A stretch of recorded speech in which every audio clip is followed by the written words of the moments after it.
बिस्मिल्लाहिर्रहमानिर्रहीम। शुरू करता हूँ अल्लाह ताला के उस बाबरकत नाम से जो बड़ा मेहरबान और बेतहाशा रहम करने वाला है। आज का हमारा जो टॉपिक है वो भी एक्सियल स्केलेटन का ही है। एक्सियल स्केलेटन में जिस तरह हमने पढ़ा था या मैं पहले बता चुका हूँ कि इसमें स्पाइन आता है यानी वर्टेब्रल कॉलम। तो वर्टेब्रल कॉलम में जितने सेगमेंट्स थे या फीचर्स थे मुख्तलिफ वर्टेब्रास की तो वो हम पढ़ चुके हैं। और इसका जो दूसरा पार्ट है एक्सियल स्केलेटन का तो ये है रिब केज, रिब्स और साथ है स्टर्नम। तो अच्छा पढ़ते हैं कि रिब्स क्या है। The 12 pairs of ribs are numbered from the neck down according to the thoracic vertebra। thoracic vertebra के अकॉर्डिंगली या इसके हिसाब से ये 12 जोड़े बनते हैं रिब्स के। किस चीज़ के? रिब्स के। Vertebras to which they attached, जिसके साथ ये अटैच है। मतलब ये 12 पेयर से जिस तरह हमने पढ़ा है कि थोरेसिक वर्टेब्रा या टी वर्टेब्रा या टी स्पाइंस 12 है, मतलब एक वर्टेब्रा से लेकर 12 तक। तो ये T1 के साथ अकॉर्डिंगली एक पेयर ऑफ रिब्स अटैच किया गया हुआ है और साथ साथ ये जाती है 12 मतलब T12 तक अकॉर्डिंगली। अच्छा, ribs are divided into 3 categories और इसको मेजरली तीन कैटेगरीज में डिवाइड किया गया हुआ है या 3 दर्जात में इसको कैटेगराइज किया गया हुआ है। Number first the true ribs, number 2 the false rib, number 3 the floating rib. अच्छा, ट्रू रिब्स क्या है? The upper 7 pairs are attached to the sternum by their costal cartilage. ये ऊपर वाले जो 7 पेयर्स है या 7 जोड़े हैं रिब्स की, तो ये डायरेक्टली कॉस्टल कार्टिलेज के जरिए से स्टर्नम के साथ अटैच्ड किया गया हुआ है। तो इसको इसलिए ट्रू रिब्स कहते हैं। आप पेपर में अगर आ जाए कि रिब्स के कितने पेयर्स है तो your answer should be the 12 pairs of ribs are there and the human body. अच्छा, अब ट्रू रिब्स कितने हैं? ये ऊपर जो 7 पेयर्स है तो ये ट्रू रिब्स है क्योंकि ये डायरेक्टली कॉस्टल कार्टिलेज के जरिए से ही स्टर्नम के साथ जुड़ी हुई है। स्टर्नम के साथ और पोस्टीरियरली ये T1 से T7 तक, तो ये बिल्कुल एक केज जैसा या पिंजरा जैसा बनाता है, इसलिए इसको रिब केज भी कहते हैं इस पोर्शन को, ट्रंक की इस पोर्शन को। ठीक है। अच्छा, दूसरी नंबर पे आती है false rib. False rib true मतलब कि बिल्कुल हकीकी, फॉल्स का मतलब है कि गलत। गलत का मतलब ये नहीं कि बिल्कुल गलत है, ये गलती से इस निज़ाम में या ह्यूमन स्केलेटन में डाला गया है, लेकिन ये गलत इसका मतलब ये है कि ये डायरेक्टली अटैच्ड नहीं है। ठीक है।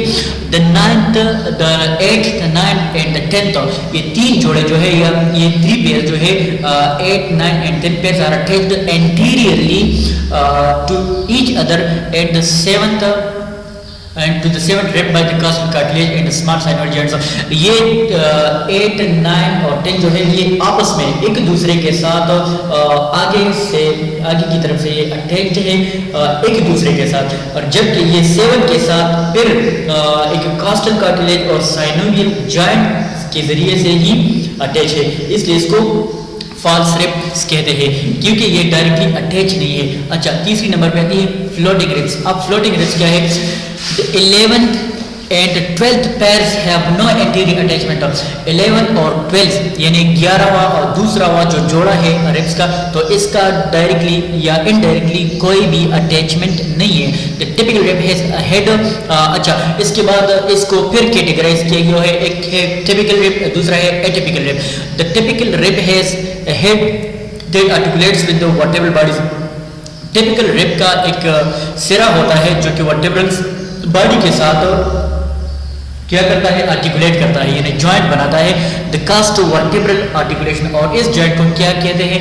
The costovertebral joint. आप पेपर में अगर आ जाए कि वर्टेब्रल बॉडी या वर्टेब्रा और साथ साथ रिब का जो जॉइंट होता है तो उसको क्या कहते हैं? तो इसको कास्टोवर्टेब्रल। कास्टो का मतलब है कि रिब, कास्टो का मतलब या कास्टो का वर्ड जहाँ पे आ जाए तो इसका मतलब यही होगा कि ribs. The term costo will always be used for the ribs, जबकि वर्टेब्रा तो नाम से ही इंडिकेट करता है कि वर्टेब्रल की बॉडी या वर्टेब्रल की जो वॉल्यूम है इसकी बात हो रही है। तो इसके बीच जो आर्टिकुलेशन बनता है तो इसको कॉस्टोवर्टेब्रल आर्टिकुलेट कहते हैं। अब फ्लैटेंड नेक इसका अच्छा, तो इसमें एक फ्लैटेंड नेक भी होगा, ट्यूबरकल भी होगा, that associated with transverse process, जो कि ट्रांसवर्स प्रोसेस के वर्टेब्रा की ट्रांसवर्स प्रोसेस के साथ अटैच होकर एक जॉइंट बनाता है, thoracic vertebra in the shape, और इसमें शेप होगा। अच्छा, The heads of the ribs are tightly bound to the vertebral bodies, और इसका जो heads होता है, किस चीज़ का head भाई, ये ribs की जो heads होती है तो ये tightly attach होकर vertebral bodies के साथ अटैच होकर एक जॉइंट बनाते हैं। And only slight gliding movements is permitted, और इसमें एक स्लाइट ग्लाइडिंग मूवमेंट्स जो है ये पॉसिबल है at those costovertebral joints. The space between the ribs are termed intercostal spaces. अच्छा, अब जो रिब्स है इसके बीच जो स्पेस है, मतलब एक पैर हो गई नीचे, मतलब T1 के साथ जो रिब्स अटैच हो गई है तो ये एक है, फिर T2 से जो रिब्स अटैच हो गई है तो T1 और T2 के बीच जो स्पेस है तो इसको इंटरकास्टल स्पेसेस कहते हैं। पेपर में भी अगर आ सकता है या अगर आ जाए कि the space between the ribs are called the dead space, so you will have to answer the intercostal space.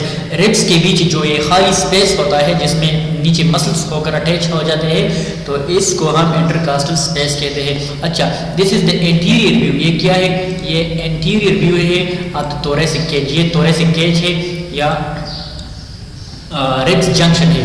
तो आप देख सकते हैं कि ये C1 से C7 तक, मतलब 1 2 3 4 5 6 एंड 7, ये 7 तक जो है 1 से 7, तो ये ट्रू रिब्स है। ट्रू इसलिए क्योंकि ये डायरेक्टली आप देख सकते हैं कि स्टर्नम के साथ ही अटैच है।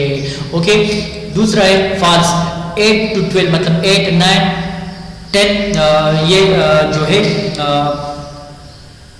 8 to 12 ये फॉल्स है, लेकिन फॉल्स में जो है ये 11 और 12 फ्लोटिंग है, और ये 8 9 और 10 ये 3 पेयर जो है ये फॉल्स है क्योंकि ये डायरेक्टली स्टर्नम के साथ अटैच नहीं किया हुआ है। आप देख सकते हैं कि ये 8 9 और 10 ये एक दूसरे के साथ इस कार्टिलेज के जरिए से अटैच है, और फिर ये कार्टिलेज के जरिए से एक दूसरे के साथ अटैच है, और फिर एक कार्टिलेज के जरिए C7 से या रिब 7 से ये अटैच किया गया हुआ है।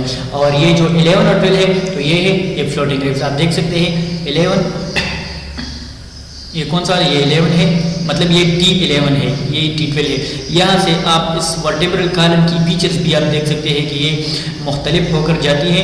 तो यहाँ से ये लंबर रीजन या लंबर वर्टेब्रा स्टार्ट होता है। तो ये T12 पे ये जो वर्टेब्रा होगा, T12 पे और T12 वर्टेब्रा पे जो ये रिब्स होगी तो ये कौन सी होगी, ये फ्लोटिंग रिब। ये T12 फ्लोटिंग, ये मतलब 12वां जोड़ा है, एक लेफ्ट साइड पे राइट साइड पे, और ये 11 वाला। तो ये 11 और 12 जो है ये फ्लोटिंग रिब्स है। अच्छा, अब इसके बीच जिस तरह मैंने बताया कि रिब्स के बीच ये वाला रिब है और ये वाला रिब है, तो इसके बीच जो स्पेस है इसको इंटरकास्टल स्पेस कहते हैं। ठीक है, अब ये क्या है, कॉस्टल कार्टिलेज है। कॉस्टल कार्टिलेज का मतलब है कि जो कॉस्टल या रिब्स को एक दूसरे के साथ अटैच करते हैं इसको कॉस्टल कार्टिलेज कहते हैं। और ये क्या है, ये कॉस्टल मार्जिन है,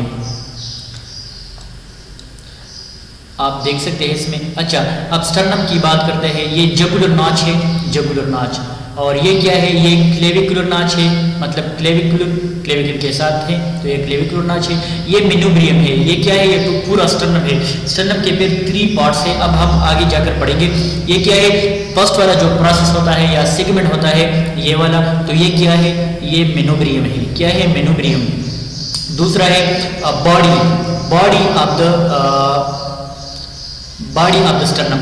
और तीसरा जो ये वाला पोर्शन होता है, ये थर्ड वाला स्मॉल पोर्शन, तो इसको हम ज़िपॉइड प्रोसेस कहते हैं। और ये ज़िपी स्टर्नल जॉइंट है। ये क्या है, ये ज़िपॉइड प्रोसेस, और ये स्टर्नम और ज़िपॉइड प्रोसेस के बीच जो जॉइंट बताया तो इसको ज़िपी स्टर्नल जॉइंट कहते हैं। ठीक है, ये सारा का सारा आप देख सकते हैं इस डायग्राम में कि स्टर्नम है।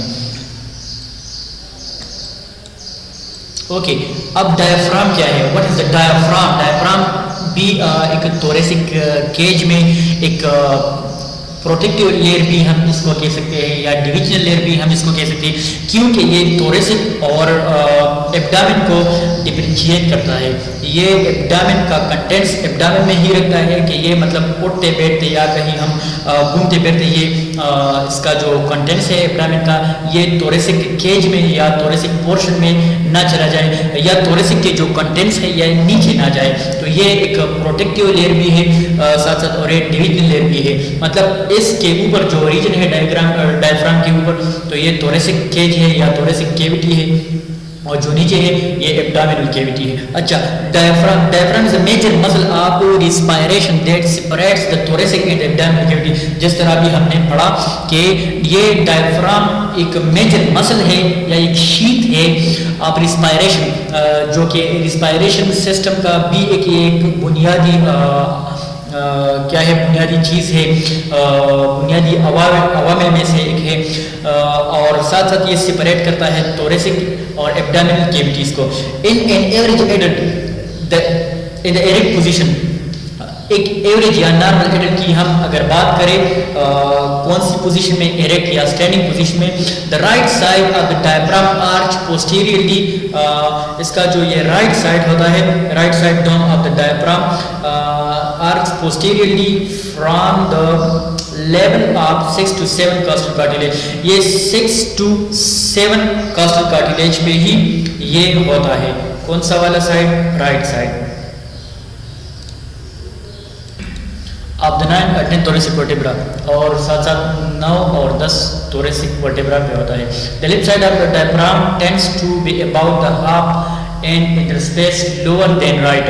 और ये लेफ्ट साइड वाला डायफ्राम जो होता है ये आमतौर पर ये अबाउट हाफ मतलब तकरीबन आधा and interspace lower than right और ये राइट से थोड़ा नीचे होता है।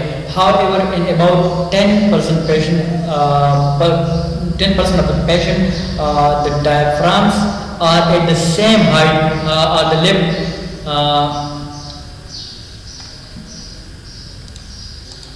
ताहम 10% के जो पेशेंट्स आते हैं रोजमर्रा जिंदगी में तो इसमें जो हीमीडायफ्राम्स का मतलब है कि right one and the left one.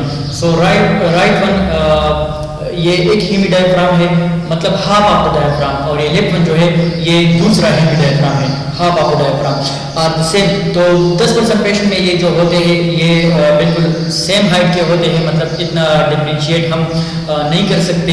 और बाद में ऐसा भी होता है कि left is higher than right, ये लेफ्ट वाला जो होता है ये ऊपर जाता है या ऊपर होता है कौन से वाले साइड से? राइट साइड से। अच्छा, the height of the diaphragm varies considerably with the phase of respiration और ये जो हाइट ऑफ द डायफ्राम है ये चेंज होता रहता है with the phase of respiration. Respiration का जो ये फेज होता है मतलब एक इनहेलेशन है, एक एक्सहेलेशन है या एक इंस्पायरेशन है, एक एक्सपायरेशन है। तो हम अगर इनहेल या इंस्पायर करते हैं तो क्या हो जाता है इसमें या इंस्पायर या एक्सहेलेशन करता है तो इसके पोजीशन में वेरिएशन आता है, मतलब ये ऊपर नीचे जाता है।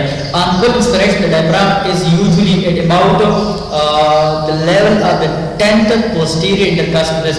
अब फुल इंस्पायरेशन की अगर हम बात करें तो इसमें डायग्राम का जो लेवल होता है ये बिल्कुल 10th पोस्टीरियर इंटरकास्टल स्पेस पर चला जाता है। ऑन एक्सपायरेशन फिर जब हम सांस लेते हैं दोबारा मतलब बाहर छोड़ जाते हैं तो इट में अपेयर 2 or 3 इंटरकास्टल स्पेस, तो ये 2 or 3 इंटरकास्टल स्पेस पर intercostal space higher with an average range of diaphragm motion about 1.5 inch. तो एक मतलब 1.5 इंच तक ये इसमें जो वेरिएशन है ये आती रहती है किस चीज़ के? इंस्पायरेशन या एक्सपायरेशन से। अच्छा, the ribs situated above the diaphragm are the best examined through the air-filled lungs. ये रिब्स जो होते हैं ये सिचुएट होते हैं above the diaphragm के ऊपर और द बेस्ट एग्जाम्पल ये बिल्कुल एक बेहतरीन एग्जाम्पल है थ्रू द एयर-filled lungs, एक थ्रू filled lungs के। While those located below the diaphragm, जबकि ये क्या हो जाता है ये बिलो होता है मतलब डायफ्राम ये रिब्स से जरा ऊपर चला जाता है, must be examined through the upper abdomen. The position of the diaphragm varies considerably with the position of the body और ये बॉडी का जो पोजीशन होता है इसके साथ साथ भी ये वेराई हो जाता है। It is at the lowest level with the body erect, और ये सबसे निचले दर्जे पे होता है।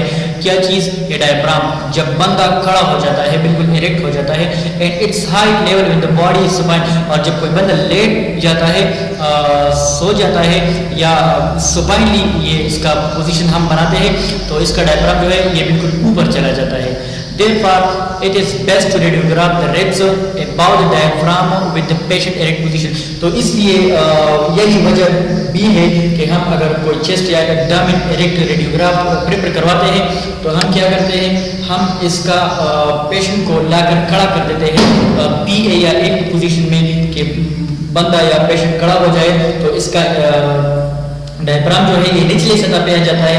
तो साथ साथ लंग फील्ड जो होता है उसका ज़्यादातर हिस्सा रेडियोग्राफी के लिए हमें नज़र भी आता है, और साथ साथ बिल्कुल क्लियरली और शार्प या कंट्रास्ट की अगर हम बात करें तो उसमें भी best kind of quality image हमें प्रोवाइड होता है।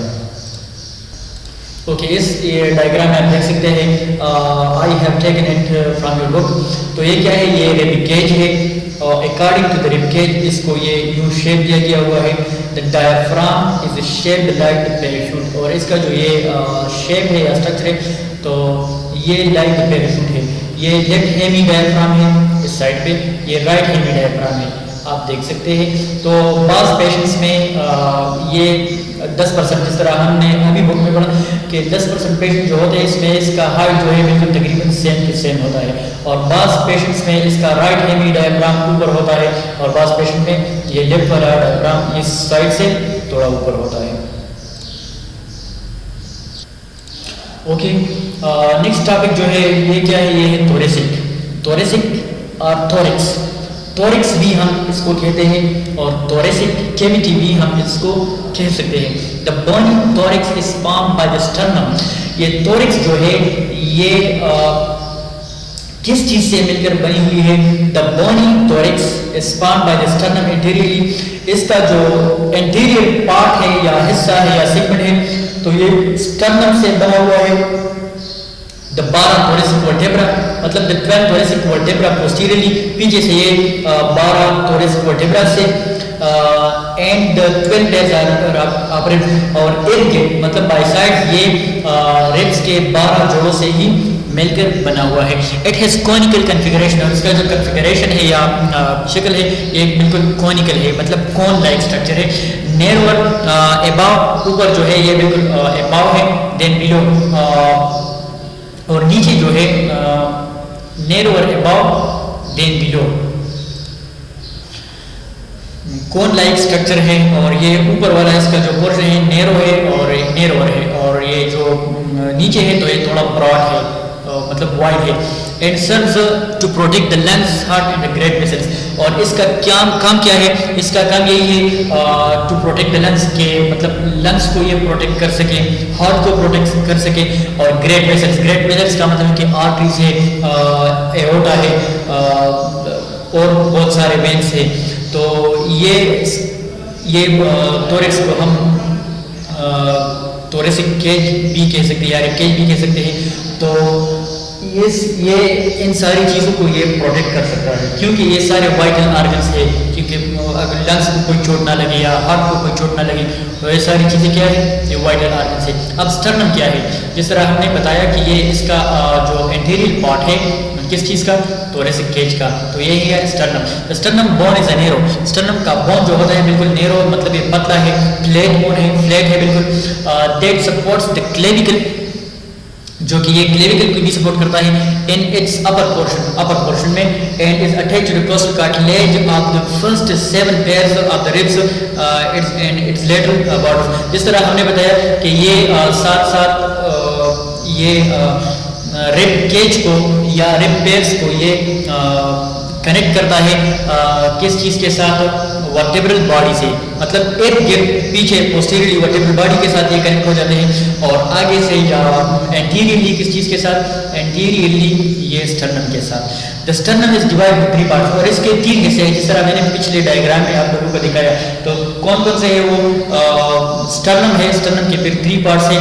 मेनोब्रियम है, the first part of the the first part are the origination of the sternum, बीच में जो आती है ये क्या है, ये बॉडी है, और इंफीरियर सबसे नीचे जो आती है इसको ज़िगॉइड प्रोसेस कहते हैं। Okay, the upper broadest part of the sternum is manubrium, ये ऊपर वाला या सुपेरियर पार्ट जो होता है स्टर्नम का, तो ये मेनोब्रियम है और ये बिल्कुल ब्रॉडेस्ट है, मतलब वाइड है, which is about 2 inch long, और इसकी जो लेंथ है, लंबाई है, पेपर में भी आ सकता है, तो इसकी लेंथ कितनी है, 2 इंच है। On its upper border is a depression is called manubrial jugular or suprasternal notch, तो उसके ऊपर एक डिप्रेशन है, डिप्रेशन का मतलब है कि एक दाग जैसा है, जिस तरह कोई हड्डी को हम तोड़ ले या टूट जाए तो इसमें एक इसकी एक किरची जैसी होती है जो कि जुदा हो जाए, तो इसका कुदरती यहाँ पे एक डिप्रेशन है, इसको मेनोब्रियल जगुलर और सुप्रास्टर्नल नाच कहते हैं। It articulated the body of the sternum, ये स्टर्नम की बॉडी के साथ जो आर्टिकुलेट करता है, किस चीज, मेनोब्रियम, किस चीज से, बॉडी ऑफ द स्टर्नम के साथ ये जो आर्टिकुलेट करता है, तो वहाँ पे एक जॉइंट बनता है, इस जॉइंट को मेनोब्रियोस्टर्नल जॉइंट कहते हैं। क्या कहते हैं, मेनोब्रियोस्टर्नल, and it also articulate the clavicles and second costal cartilage on each side, और ये दोनों अतराफ पे ये second costal cartilage के साथ articulate करता है। The body of the sternum articulates above the manubrium, और ये the body of the sternum articulates above the manubrium, और ये sternum की जो body है ये ऊपर एक joint बनाते हैं मेनोब्रियम के साथ, तो उस जॉइंट को क्या कहते हैं, मेनोब्रियोस्टर्नल जॉइंट, तो इसको मेनोब्रियोस्टर्नल जॉइंट कहते हैं। यहाँ पे भी एक स्टर्नम का जो बॉडी के साथ ताल्लुक है, बॉडी का जो स्टर्नम के साथ ताल्लुक है, तो वहाँ पे एक जॉइंट बनता है, तो इसको सिंपली मेनोब्रियोस्टर्नल जॉइंट कहते हैं। And below with the xiphoid process, और ये बिलो आर्टिकुलेट करता है क्या चीज, ये body of manubrium body of the sternum articulate करता है एक ज़िगॉइड प्रोसेस के साथ, तो वहाँ पे भी एक जॉइंट बनाता है जिसको ज़िपी स्टर्नल जॉइंट कहते हैं। On each side they articulate with the 2 to 7 cusp cartilage, और ये दोनों अतराफ पे क्या, ये बॉडी ऑफ द स्टर्नम, तो ये आर्टिकुलेट करता है दोनों साइड्स पे 2 से 7 costal cartilage। The xiphoid process is a thin plate of cartilage, ये ज़िगॉइड का प्रोसेस जो है ये बिल्कुल एक थिन प्लेट है, मतलब पतला सा प्लेट है, किस चीज का, कार्टिलेज का, that becomes ossified at its proximal and during its life, और ये जो है ये ओसिफाइड मतलब ओसिफाइड इसकी ओसिफिकेशन होती है, मतलब ये वजूद में आती है, बन जाती है कब, it's proximal and during its life, और ये एडल्ट लाइफ में ही वजूद में आती है। No ribs and costal cartilage are attached, और इसके साथ कोई भी कार्टिलेज या कास्टल कार्टिलेज या रिब वगैरह अटैच नहीं है। तो आप देख सकते हैं डायग्राम में, these are the sternum, through ये क्या है, ये स्टर्नम है, और इसको 3 पार्ट्स में कैटेगराइज किया हुआ है। ये वाला पार्ट जो है ये ब्रॉड पार्ट, जिस तरह हमने पढ़ा भी, ये प्लेट लाइक पार्ट है, ब्रॉड पार्ट है, तो ये क्या है, मेनोब्रियम है, ये बॉडी ऑफ द स्टर्नम है, और लास्ट में ज़िगॉइड प्रोसेस है। तो यहाँ पे ये जो जॉइंट बनता है बॉडी का और मेनोब्रियम का, तो यहाँ इसको स्टर्नल एंगल भी कह सकते हैं, और इस जॉइंट को स्टर्नो, आप देख सकते हैं इसको मेनोब्रियोस्टर्नल जॉइंट भी कह सकते हैं, ठीक है।